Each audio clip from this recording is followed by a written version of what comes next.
Hello, everybody, and welcome back to that Milan podcast. Martino Puccio, Matt Santangelo, alongside you guys. We appreciate all the support that we just had on our live after the match against Roma. So be sure to subscribe and follow the podcast everywhere on all of our social media accounts. And again, Vintage Pitch Apparel. Thank you once again to Stevie P. Just have to give a quick shout out to that. Tossed on the shirt prior to this. So be sure to check out all their socials, everything in the descriptions there. So let's get started. Again, we already kind of discussed the majority of the match right after on the live. You guys can go check that out on the channel. But this is just a little bit more digestible take and review of what the match was. So again, Milan beating Roma after surviving those waves of offensive, I guess, firepower to an extent that Roma were having. The chances were really great for them, and they were just whiffing. They weren't even close. And once again, Milan sort of survive that wave in those first 20 to 30 minutes or so. And then again, the devastating counterattack. And going back and looking at it, Matt, I think it was really important for someone like Davide Bartesaghi to win the ball so deep in Milan's half, get that ball to Samuel Ricci, who obviously pushes that up. And then we see Rafael Leao with the great run and finish, and Strahimir Pavlovic just with the poach. And your meme from Rick and Morty about him loving to wander into the attack. If you see, again, the replay for a lot of these people who might have not looked back on it, Pavlovic runs the entire field. Yeah. Just to get this opportunity. I want to talk about him a little bit more, if you don't mind. Yeah, sure. I thought this is really a player that has slowly been unlocked under Allegri. Still has those moments where you're like, oh my God, well, like, what are you doing? But just overall, I really found this to be a performance that gets into the glimpse of what a player like Pavlovic could potentially become. For sure. Pavlovic was one of those players that was, earmarked, right, coming into the season as someone who needed to step up, right? There were multiple offers through, I think, this past January, and even potentially in the summer for, Milan to, by all accounts, cut their losses, sell them, right? He didn't have a great debut season with Milan, but there weren't many who had great seasons last year. Let's be honest. Milan finished, closer to the middle of the table than they did to a top four finish. So it was interesting to see how Allegri was going to be able to tap into the potential of guys like Pavlovic, guys like Tomori, guys like Gabbia. And we've seen it, right? And I think I always sort of hammer home this point when we talk about the defense and highlight the players that we do have is this is the same personnel that Milan had last year, aside from Cone de Winter, but I'm talking like starting players, right? Where it was like Gabbia and Tomori and Pavlovic. This is the same group Milan had last year, and they weren't this organized. They weren't this structurally sound and cohesive. And it just goes to show you when you have a coach like Allegri who has a really good understanding of defensive players and how to get the best of them in this league, you're seeing guys like Pavlovic really thrive. Yeah. And, all the things that Nemanja talked about at the time of, Pavlovic arriving to Milan, like you're starting to see a lot of those things and that assessment of his overall game sort of come out. Like we've seen a lot of the bad last year, but you're seeing this year, like a lot of the good and the upside and why Milan were so, adamant on getting this player in for the fee they did, which if he plays like this, it's an absolute steal, right? So the one thing I'm interested in with Pavlovic, and I'm curious to get your thoughts on this as well, is, we've seen him do this quite a bit over the past year and change at the club. Obviously, different coaches, different requirements, different responsibilities, right? I'm curious to know if this is something that Allegri not encourages from him to do, because I think it's pretty interesting to see how a coach like Allegri with three at the back is so adamant on the structuring and organizing and keeping everybody in their shape, right? And having those wing backs kind of cover a lot of that ground. Does he basically give Pavlovic a little bit of a license to kind of go forward because he knows he's a player that maybe isn't explosive? He's not this sort of, high line, very, very fast, explosive defender, but he is good on the ball. When he gets into the final third, he's had a couple moments this year where, when he gets into the final third, he has a good understanding of the box and where to find the right pass. I think on the goal that Pulisic scored where Fofana got the assist, he was involved in that. Yes. He's been involved in, getting a lot of hockey assists this year, which again speaks to the fact that, my meme saying like, oh, Milan are counterattacking, I'm in. basically saying I can actually contribute in this end and not be drifting so far out of position to the point where we're exposed at the back. What do you think of that? I've when there were rumors about selling him in To January, Galatasaray, I think, or Fenerbahce. yes, Yeah. and I've been critical of him and strictly more about his man-to-man defense Yeah. because it was very frustrating to watch a professional just exude that lack of focus on a consistent Mhm. basis. Even though all those things I was critical of, you could very obviously see a player with Good potential there defender. Mhm. because there's just so much in terms of his motor and what he's doing to win. And Yeah. a lot of the time in the modern game now, and depending upon the formation, certain players can bring different aspects to their game. Sure, there might not be the greatest 1v1 defenders these days as we were accustomed to having 20 years ago or so, but guys are kind of capable of doing it all. And coming from the Red Bull Salzburg, I'm not overly surprised by this. I think Allegri in certain situations, encourage may not be the right word Right. for it, but I think there's sort of a green light there There's a with sense of trust specific that players. Pavlovic is gonna know when to take that He's chance. because he's dangerous aerially. I think he has a very strong He takes understanding free kicks for Milan. of the I know he has a Mhm. very strong Yeah. understanding of the final third. I think his link up play in the opponent's final third is actually very underrated. I Yeah. think he's good in short passing games. Again, it's just a lack of focus on defense, and this is just primarily like offensively. Like we see this all the time. Like he may not be Bastoni because Bastoni has really great qualities with crossing the ball. I think he's one of the best He's a bit crossing of a unicorn. center Yeah. backs that are out there on the planet, and he's certainly better 1v1 as a defender. But it's sort of like if Allegri knows he has a structure with his midfielders covering the defense like that, and he has, maybe even some of the wing backs. Bartazaghi isn't fully like a guy who loves to push up like that. Pavlovic, to me, is just somebody that can take advantage of the opportunities because even on corner kicks, he's really dangerous aerially. We've Yeah. seen him score. I think it was against Lazio last year was his Yep. first goal at Milan. To me, I just think this player is going to take time. He's still relatively young. Serie A is obviously very difficult to adapt to.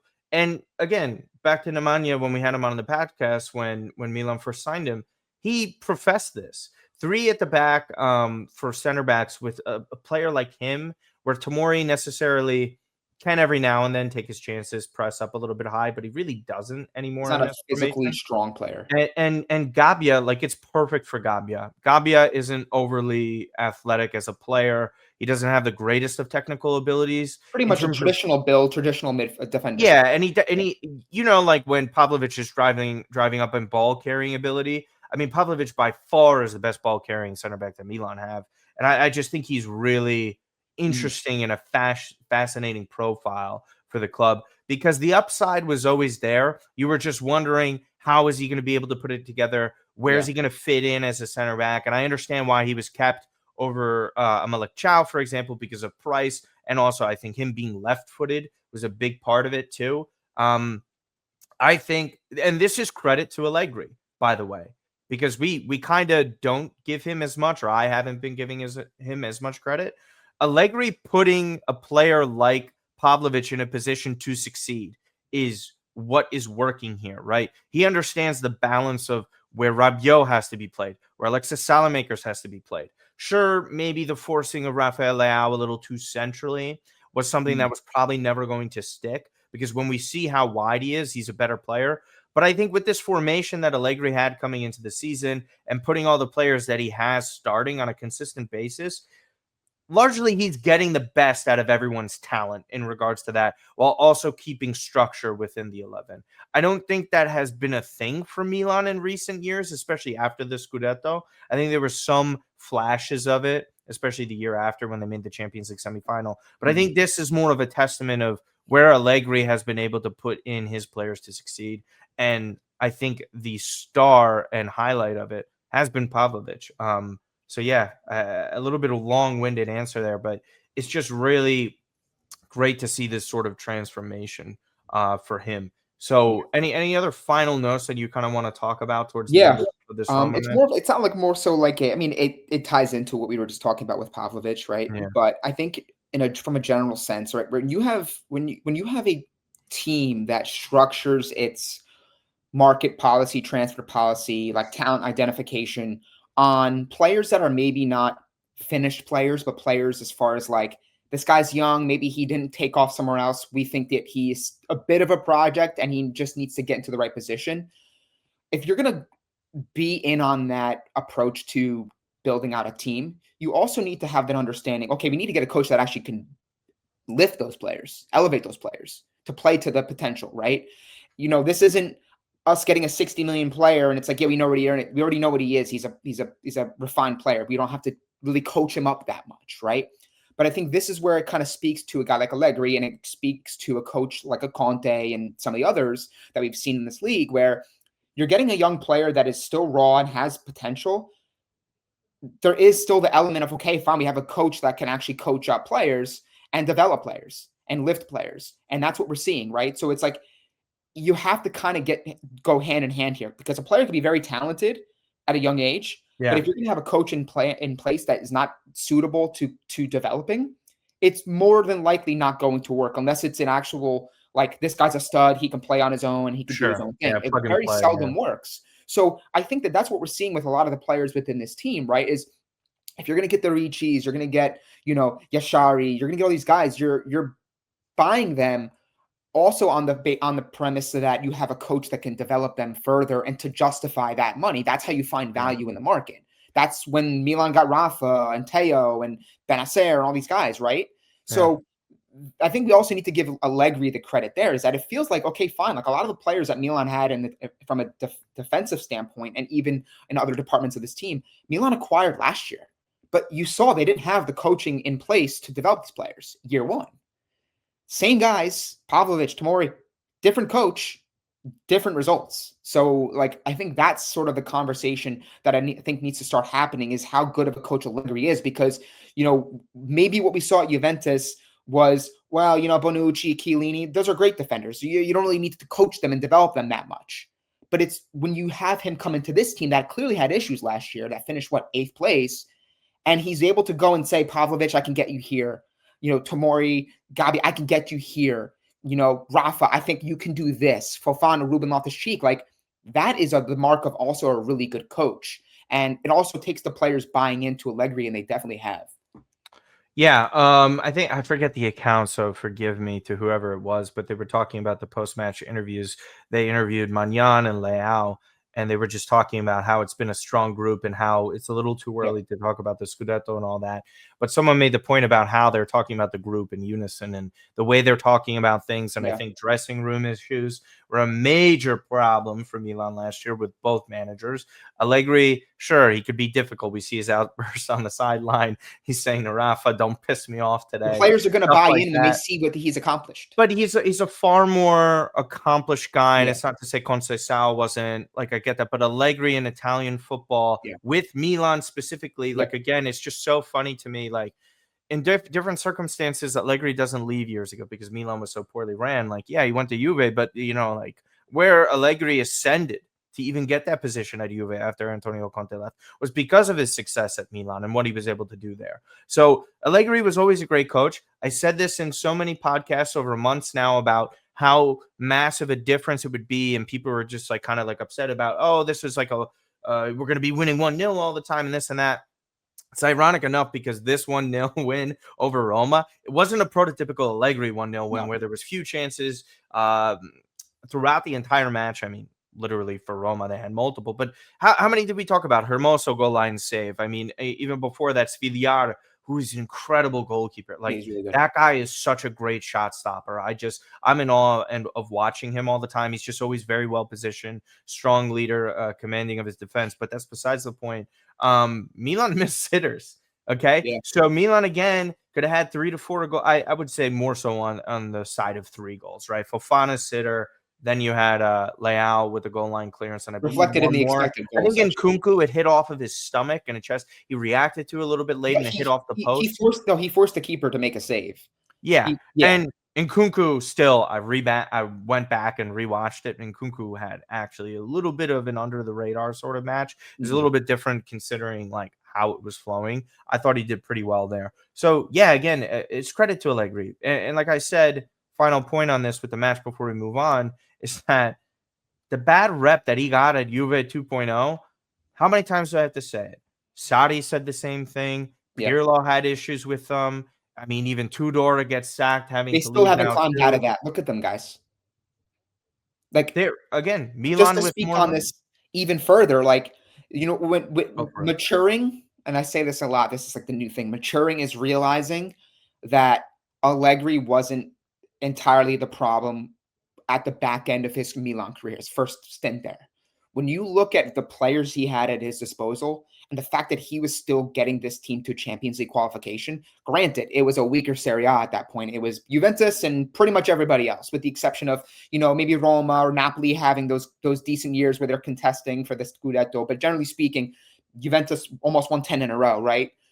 He was getting teams like with Sudi Montari, Constant, Antonini to go at Camp Nou and beat Barcelona, or They should have compete at eliminated Barcelona. them if he Like, didn't get unlucky. he was getting this team to Champions League qualifications with very limited quality up and down the roster, and quality that maybe was quality back in the day, but it was aging, like the Gattusos and some of these other players that were on their last legs. I So mentioned I think, this. like, Yeah. you can look at like his kind of legacy in totality now that you're like a little bit older, a little bit more wiser and understanding of the game and like how a lot of factors come into play, and say like, yeah, this where Allegri has been through his entire career. Yeah. You can say that for the most part, did he get the most out of every group Yes. that he was Yes. coaching? I think the answer is pretty much yes. Juventus fans might disagree, but you look at how that Juventus team was built in his second tenure, and he was still getting like the domestic cup, one-off domestic cups. He was still getting them like near Champions League or in Champions League. So again, this is a really good coach, guys. Like, might not always love the football and what it looks like stylistically, but the proof is in the pudding. Results matter, and he has the results to back it up. Well, yeah, just to circle back on the final point with it. I mentioned this on the Calcio Guys podcast that you refused to listen to.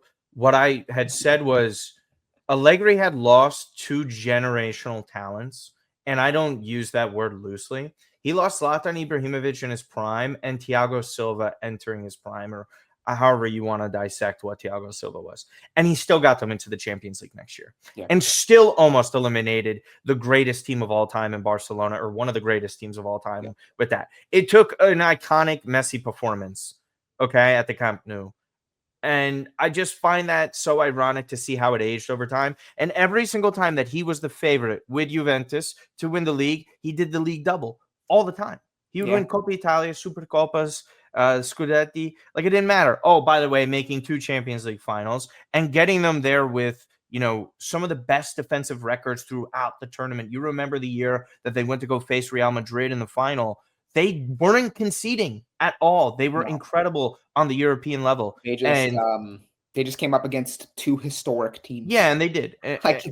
And I know the counterpoint is always like, you're like, oh, Milan never had to do that. And they're like, yeah, because we were the iconic teams. I just want to get that out there for those Juve but I'm fans. saying, like, you look at Allegri, like, in those games, like, bro, like, prime Messi. What is he supposed to do in that second final? No, seriously, like, that was, for me, like a year-over-year thing. That Real Madrid team that beat Juve, they were insane. A juggernaut.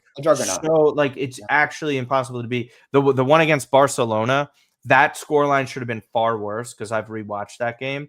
Buffon was the entire reason that they kept in that. That could have been a lot worse than what it was. They were getting played off the pitch. That was also a little bit transitional-wise in terms of Juve's midfield at that point. Pirlo was kind of at the back end. But let's get into the final topic of today, because we really don't have that much time. So we're sticking to Parma Milan. Final game before the international break here. Milan getting healthy, picking up a huge win over Roma. And I think it's a little bit understated on how big a win that was for Milan at home against a side like Roma, with the players that we have been missing. Tomori has been so good all season long for Milan. Only really had one poor performance. That was against Atalanta. Obviously missing Christian Pulisic. And then the midfield department with Rabiot. Whatever you want to think about Estupinian is whatever your opinion is regarding him. But even Alexis Salamakers, to an extent, has to play out of position. I just think that riding into this game, 3 points from Milan would be massive. Obviously, Christian Pulisic being an absentee player for the past few weeks, and Rabiot, who are arguably in the conversation for their 3 or 4 best players this season, Yeah. speaks volumes about how big that victory was, Matt. And now you get both of them, well, at least Pulisic, heading into this match. We'll see about Rabiot. Obviously, Yashadi is recovering, so he's getting his conditioning up. Loftus-Cheek back in. Jimenez, it's a little bit 50-50 with him from reports that they're saying. So it's not a guarantee that he comes back. So could expect to see Leao and Christopher Nkunku starting once again.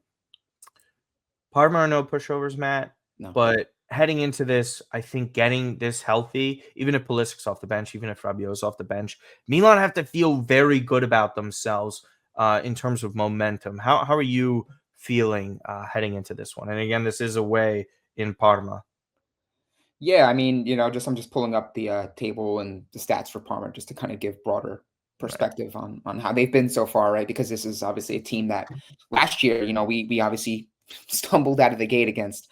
So Parma, they sit 16th in the table. They've given up 12 goals, have scored 5, 4 draws, 5 losses. Obviously, Zion Suzuki is one of the more notable players in this team, a player that Milan have been linked to if Mike Maignan doesn't extend as being a replacement for him. This team is interesting because I think they're one of those teams that, coming into Serie A, coming into the campaign, you were looking and saying, all right, like you try to always start like, okay, who are like the shoo-ins for relegation? And then who are the teams that you think are going to be in that conversation? And then who do you think is good enough out of that group or can go on a run to avoid relegation? Right. I actually do think Parma is one of those teams because I think there's something to be said about the fact that it is an ambitious enough project under American ownership. They will probably go out in January and spend if they need to. And this is a team that, in my opinion, is pretty competitive and pretty exciting. I think they have a pretty young coach as well. I think he's like, what, 36? I think he's like 28, right? Maybe, yeah. He I'm came not from even. Arsenal. Yeah. Yeah. I think he was an assistant under Arteta, if I'm correct. Correct. Yep. Yeah. He was. So, yeah, I mean, this is a team that, they don't seem like a team that is going to shy away. They will play, they will risk things in order to get that result. And I think that's what we're going to see here. And, obviously when you look at the opponents on Milan's fixture list, you look at Parma and say, for all the things I just said about Parma and trying to give them their rightful place in belonging in this league, this is a team Milan have to beat. You tie Pisa, you lost to Cremonese, you're really running out of points against teams in that sort of bracket, right? So that's the way I look at this game. Milan, I'm not going to be ignorant to the fact that they still have injuries, that they didn't play a great 90 minutes against Roma. They played good enough in patches and a good second half over 2 to get the result they needed. But that game could have been a draw. It was a great save by Mike Maignan. So they're not playing fantastic football. But I think that Milan, a result like they just had against Roma, the fact that they are getting guys back and the fact that this is a match, you're entering a really well placed for them international break, I think they will get the result. I think they will get a win and a more, call it cleaner performance that gives them that win. Yeah. I just think the momentum for Milan getting these players back. Parma, I don't think they've been very good. There's been 0 wins in their last 5. I do agree with your assessment and how you view Parma, and I do kind of respect their project. I think they have less solidity in terms of them staying up. They've been fluctuating. With the exception of Martino, with the exception of Bologna, right? So you're only as good as your record. You're only as good as the numbers I put out, right? So they lost 3-1 to Bologna on the weekend, but their prior string of results were 2-1 to Roma. They tied Como. They tied Genoa. They lost 1-0 to Lecce. They beat Torino 2-1. And they tied Cremonese. So this is a team that doesn't really they don't lay down. They're not getting bludgeoned. Like they're in games, and maybe they're on the losing side of those games more than, they obviously would like. So that's kind of how I look at a lot of teams and try to judge those in that sort of conversation. It's like, okay, but are they getting bludgeoned? Like, are they historically bad like Monza was last year, for example? Yeah. I don't see it with them like that. So again, I'm not saying it's going to be Milan 4-0 because they're expected, they're probably underproducing in the goal category, respective of what their XG is looking like lately, Milan. But I do think Milan again will get the win. Sorry to cut you off, but No, you're fine. I think that I do like Pellegrino, by the way, their yeah, striker. he's He's good. actually like relatively talented. He also like appeared on that winning duels stat. Had Nico Paz Yeah, you second to shared, yeah. Salamakers in Serie A, which again, Nico Paz is just Yeah, unbelievable to be able to do something like that. I don't think people truly understand to work that hard and still be one of the more technical players in the league. Like he does everything. I think Real Madrid would be stupid not to bring him back, by the way. That's just a sidebar there. Uh, Listen, it's got to be 3 points. The Tardini is never easy to play in. But, and again, just a correction real quick. Carlos Cuesta, the manager for Parma, he's 30 years old. I'm older than him, though, which feels bizarre at this point to be older than a manager. I know you probably do feel the same as well, but it just has to be 3 points. Allegri has also addressed this in his post-match comments of like, yeah, it's been nice to get this victory over Roma and like move forward with that, but we've been struggling against sides lower in the table, and I think he knows that focus. He already said we have to turn the page quickly. Tuesday, we're moving on, which is today. Today, excuse me, we have to move forward in terms of trying to focus on the next match. Yeah. I think it's just huge to get this 3 points, head into the week, because here are some of the fixtures in Serie A that Milan could potentially capitalize on trying to distance themselves or gain points on some of these other sides. So we'll start on Saturday, Juve versus Torino. It's a derby. Juve is still not playing great. I know Spalletti has been, back in there now. So probably there's going to be more structure because of his history of being a successful manager in Serie A, regardless of what your opinion of him and his tattoos are. And then obviously Milan play later in that day. But then if you turn the page to Sunday, there's some fixtures in here that could sway well in Milan's direction. Bologna-Napoli. Bologna has been okay. Napoli struggling a little bit in Serie A. They play just A lot of about injuries for 5. Napoli. Say again? A lot of injuries for Napoli. A lot of injuries for Napoli, yes, but Milan also have injuries. No, I know. I know, but I just like to say this because Conte and his guy, they got everything they wanted. So I have a hard time carrying. And nobody ever made excuses for Milan all those years when Pioli and company, like how many injuries did we have? Roma Udinese. Udinese is still always Zaniolo very revenge game. side. Yes, exactly. Zaniolo has He's been been playing well too. I think 3 goals in 4. Yes, Yeah. and Dybala out for 3 weeks. I feel bad for him. He got injured on the penalty kick. Him and Kevin De Bruyne both getting injured on penalty kicks that they took. De Bruyne out till February. He had to get surgery. Dybala, this is just another long-term injury. Knock on wood, but it makes you like really appreciate when a guy like a Ronaldo, a Modric, some of these older players like Giroud, like just being able to play and then on top of that producing. It's like Zlatan came back from a torn ACL in his yeah. and was still Zlatan's one of the greatest athletes to ever play the sport. And some of these Serie A pitches are bad. Yes. And finally, to wrap it up, Inter Lazio. Listen, I think that's at San Siro. Lazio have been getting good results, not playing great football. They don't really have a striker. I'm not sure if Tati Castellanos is going to be playing this one. But Inter, listen, I'm still not a big fan of Kivu in general in comparison to Inzaghi, but Kivu's getting results. Inter have the best 11 on paper. I think they've been doing a good job of that.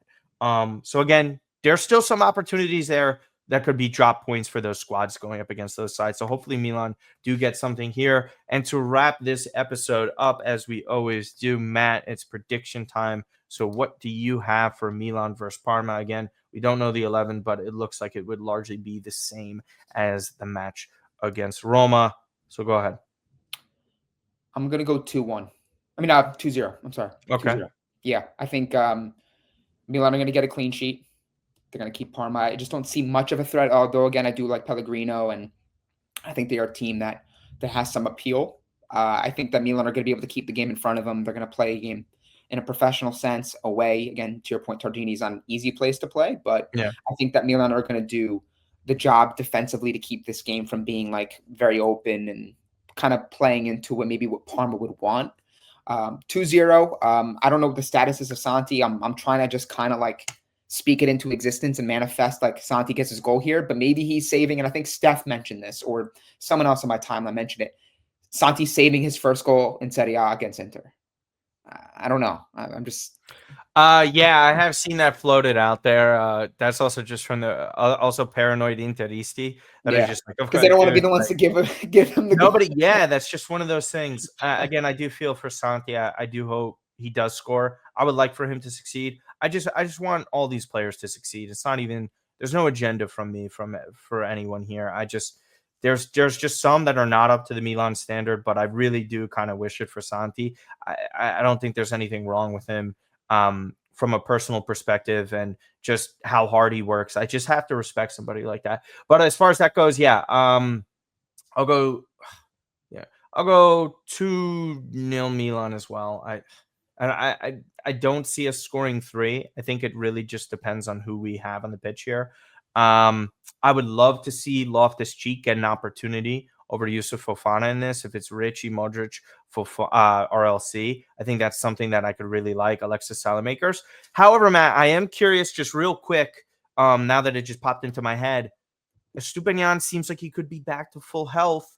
Bartizaghi has had pretty good performances, obviously bounced back after that rough start against Roma. Do you think Allegri is tasked with a difficult decision here, whether or not to start Purvis Stupinian over Davide Bartizaghi? I could see Bartizaghi getting one more start Yeah, as they head into the international break and let Stupinian fully recover and get some more rest. What do you think?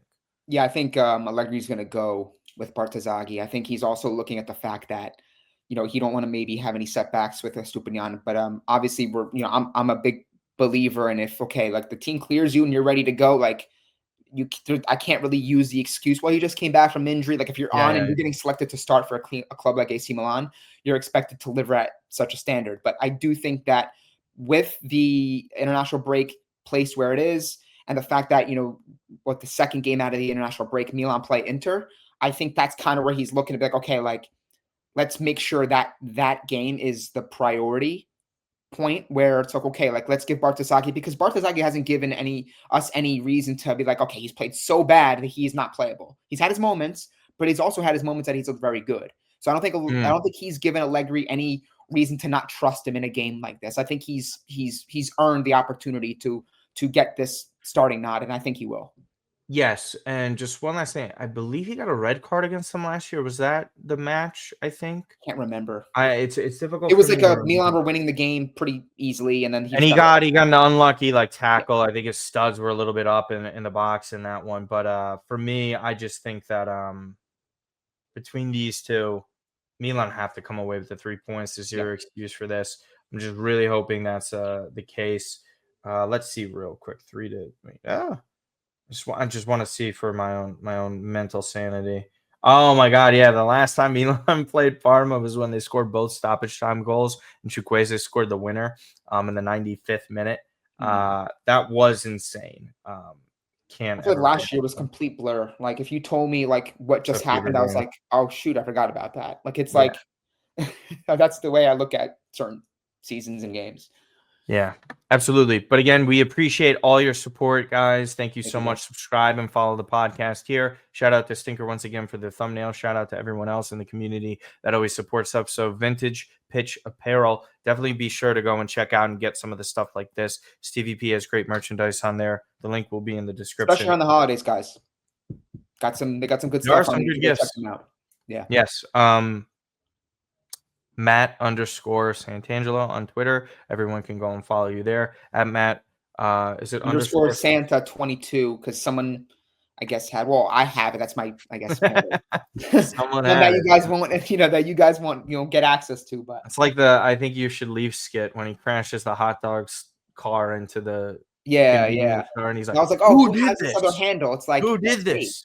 Yeah. Yeah, Matt underscore Santa 22 is on Instagram. So if you guys want to follow me there, I don't post as much as Martino, but you might see me on occasion. And again, that Milan podcast on TikTok, we're doing very well there. We surpassed 2,000 followers, trying to get to 4K. Hey, I got big goals towards the end of the calendar year. So again, please support us everywhere in terms of that. And shout out to Kush. One last thing. Yeah. Got to interview Rafa. So it's just great for him. I just think he just deserves all of that. So yeah, appreciate it very much. 5 stars on Apple and Spotify. Other than that, take care.